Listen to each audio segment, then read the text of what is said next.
Assalamualaikum warahmatullahi wabarakatuh. Halo pecinta fisika. Pada kesempatan kali ini kita akan membahas soal hukum Kirchhoff khusus untuk rangkaian yang terdiri dari satu buah loop. Baik, untuk lebih jelasnya mari kita perhatikan gambar. Oke, rangkaiannya. Kalau saya buat contoh, ada satu buah rangkaian yang terdiri dari dua buah sumber tegangan E1 dan E2 dan dua buah hambatan R1 dan R2. Seperti yang kalian lihat, pertanyaannya dari rangkaian itu kita disuruh mencari berapa arus yang mengalir dalam rangkaian.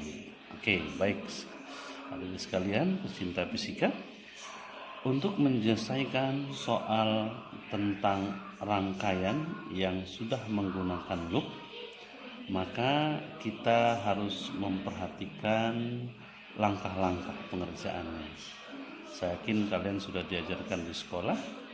Yang pertama, untuk menyelesaikan rangkaian tersebut, langkahnya adalah tentukan dulu arah arus dalam rangkaiannya. Nah, arus dalam rangkaian ini sebenarnya sembarang, boleh kemana saja.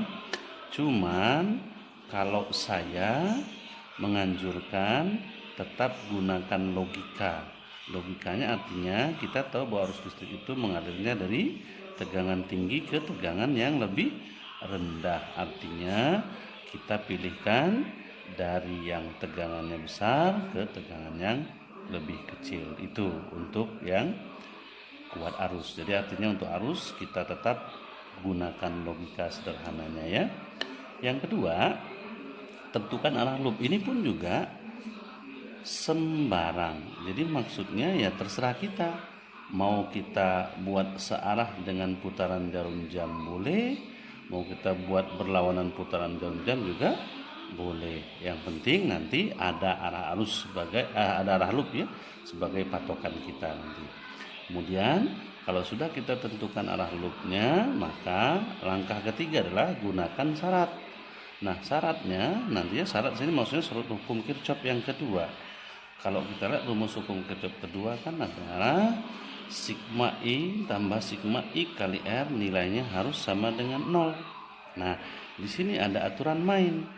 Untuk yang I, kalau nanti arah loopnya bertemu dengan yang panjang atau positif di sini ya, maka otomatis I-nya kita kasih tanda positif. Pun sebaliknya, kalau arah arusnya nanti atau arah loopnya nanti ketemu dengan kutub yang pendek atau negatif, maka nanti E-nya kita kasih tanda negatif juga. Khusus untuk arus, kalau untuk arus nanti seandainya arah loopnya sama dengan arah arus yang kita kasih atau yang kita tentukan tadi, maka I-nya kita kasih tanda positif. Tapi kalau dia berlawanan dengan arah loop, maka nanti I-nya kita kasih tanda negatif. Oke, baik, untuk lebih jelasnya mari kita selesaikan soal yang sudah saya catatkan ini ya.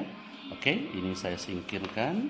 Ayo kita sama-sama mengerjakan ini secara konsepnya. Oke, sesuai dengan apa yang sudah saya sampaikan tadi, langkah pertama adalah dari gambar kita harus tentukan dulu arah arus. Oke, arah arus berarti sesuaikan dengan tegangan tinggi dan tegangan rendahnya. Nah, kalau dari gambar, tegangan tingginya yang 12 pasti dan yang kecilnya adalah yang 6. Maka begitu arah arusnya kita buat nah seperti ini, berlawanan dengan putaran jarum jam. Nah, begitu.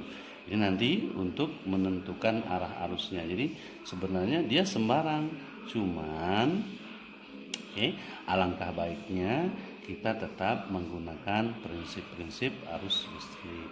Oke, kemudian langkah kedua kita tentukan arah loop. Arah loop juga Semarang, tapi saya pilihkan searah putaran jarum jam. Ini saya loh ya. Kalau kalian mau membuatnya berlawanan juga nggak masalah. Pak, hasilnya sama, tetap sama. Jadi walaupun kalian dia buat berlawanan, tetap sama. Oke, nanti. Oke, kalau sudah, barulah kita masuk ke yang ketiga. Langkahnya apa? Gunakan hukum Kirchhoff kedua. Nah, hukum Kirchhoff kedua kan bunyinya apa? Sigma I, ya kan?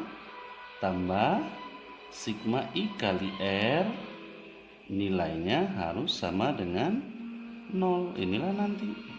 Nah, sesuai dengan aturan mainnya tadi, ya, kita harus menggunakan main. Aturan mainnya kalau E, nah kita mulai dari sigma E dulu ya. Yuk, kita mulai dari sigma E.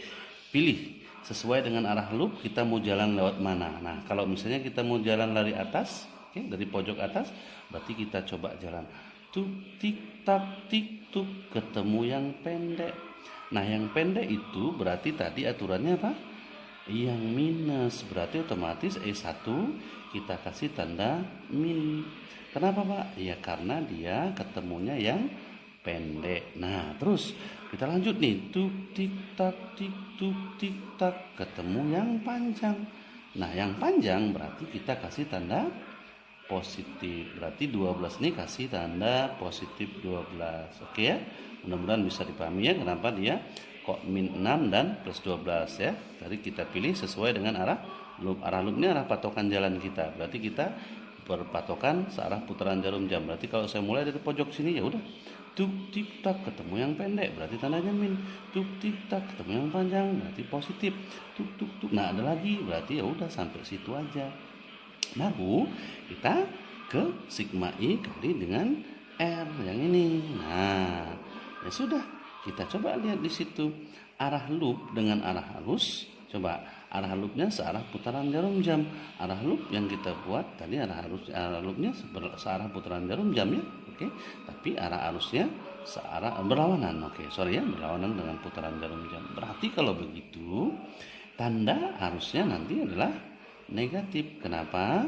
Karena dia berlawanan dengan arah loopnya. Maka nanti I dalam kurung. Nah, kan di sini hambatannya tidak cuma satu. Berarti hambatannya ini susun apa nih namanya? Susun seri. Kalau susun seri berarti tinggal kita tambahkan. Berarti 8 ditambah dengan 10. Nah, seandainya nanti ada di dalam suatu soal nanti di baterainya ada hambatan ya juga tetap kita jumlahkan juga. Jadi semua hambatan, maksudnya semua hambatan yang ada di dalam rangkaian itu terus kita masukkan, samakan dengan 0. Oke, ya sudah. Sekarang tinggal kita hitung. Ini berapa nih? Min 6 tambah 12 berarti 6. Oke. Yang ini saya pindahkan ke sana. Berarti saya buat tandanya jadi sama dengan 8 tambah 10 ya 18, ya kan? 18I. Berarti ya udah selesai. Ya kan? Kalau sudah berarti I-nya sama dengan, kan saya balik nggak apa-apa ya. Kalau saya balik berarti 6 per 18. Berapa tuh 6 per 18? Sama-sama kita bagi dengan 6. 6 bagi 6, 1. 18 bagi 6, 3. Nah, itulah dia. Jadi jawabannya apa? 1/3 ampere. Nah, ini untuk yang berkaitan dengan rangkaian. Sebenarnya yang disebut rangkaian sederhana karena dia masih dalam satu loop. Jadi tetap menggunakan prinsip-prinsip atau konsep-konsep hukum Kirchhoff yang kedua. Tapi Pak, seandainya misalnya nih, kalau saya bahas dengan hukum Ohm gimana? Boleh, nggak apa-apa juga. Jadi intinya yang penting hasilnya sama. Salah satunya adalah dengan menggunakan konsep hukum Kirchhoff. Nah, begitu ya. Mungkin untuk yang satu loop, nah cukup satu contoh aja. Mudah-mudahan nanti bisa kalian pahami, tinggal kalian dalami aja semuanya. Oke ya. Baik. Mungkin untuk perjumpaan pertama cukup sampai di situ dulu. Nanti kita bertemu lagi di video-video selanjutnya. Oke, baik, tetap semangat para pecinta. Oke, saya akhiri. Selamat dan sukses untuk kalian semua. Assalamualaikum warahmatullahi wabarakatuh.